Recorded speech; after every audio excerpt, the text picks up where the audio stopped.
Friends, welcome back to my YouTube channel. સ્વાગત છે તમારું આજના ફ્રેશ નવા બ્લોગમાં. અને આજે આપણે બનાવવાનું છે બટેકાની ચિપ્સ. તો એના માટે જો બટેકાની ચિપ્સ બનાવી લીધી છે અમે.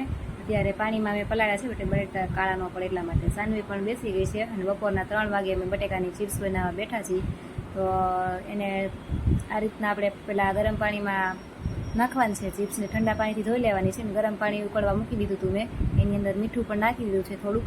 અને પછી 10 મિનિટ જેવું થાય એટલે આપણે એને ગરમ પાણીમાંથી કાઢી લેવાની છે અને ઠંડા પાણીમાં સરસ મજાની ધોઈ લેવાની છે. તો અહીંયા તુષારે ભાતિયામાં કાઢી લીધી છે અને ધોઈને પછી આપણે એને સરસ મજાની સૂકવી દેવાની છે પંખા નીચે જ. થોડીક વાર સુકાવા દેવાની, 10-15 મિનિટ જેટલું, અને લૂછી લેવાની. ને પછી એમાં આપણે એડ કરવાનો છે કોર્નફ્લોર. આ કોર્નફ્લોર છે અને એમાં આ રીતના એડ કરી દેવાનો છે ચિપ્સમાં. જો આ એનું પેકેટ છે, તુષાર તમને બતાવે છે. પછી હાથની મદદથી આપણે સરસ મજાનું એમાં મિક્સ કરી દેવાનું છે બટેકામાં. અને મિક્સ થઈ જાય એટલે આપણે એક કોથળી જવલું લેવાનું છે અને એમાં આપણે બધી ચિપ્સ છે એ આપણે ભરી લેવાની છે અને એને આપણે ઠંડી કરવા માટે મૂકી દેવાની છે.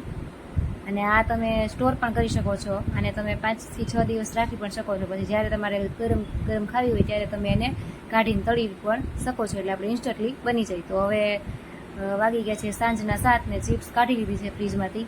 અને હવે અમે તળવા બેસી ગયા છીએ. તો જો બ્રાઉન કલરની થાય ત્યાં સુધી આપણે એને ધીમી આંચ ઉપર તળવાની છે, એટલે બળી ન જાય. અને એકદમ ક્રિસ્પી એટલે કે કડક થાય ત્યાં સુધી એને ચડવા દેવાની છે. આ રીતના આપણે જાળાની મદદથી જોઈ લેવાની છે કે કડક થઈ ગઈ છે કે નહીં. તો એકદમ સરસ મજાની કડક થઈ છે. તો ચાલો મિત્રો, જેને ચિપ્સ ખાવી હોય મળીશું નવા બ્લોગમાં.